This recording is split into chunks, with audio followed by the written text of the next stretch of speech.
Crkva Svetog Nikole. Dobro, evo je. A ovo je hram Svetog Luke. Ali... Ja mislim da je iz 12. veka. Evo sad ću da vidim.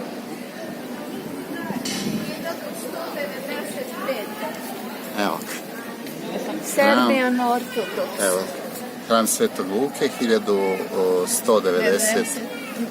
godine. 12. vek. 12. vek, evo. Još samo da njega odavde.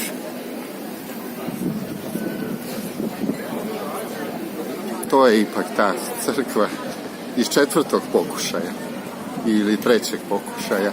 Uspeo sam konačno da je nađem. Ona je prelepa. To je sve ona. Hram Svetog Luke, 1195. godina, najlepša, ako mene pitaš. Ima najviše duša od svih crkava.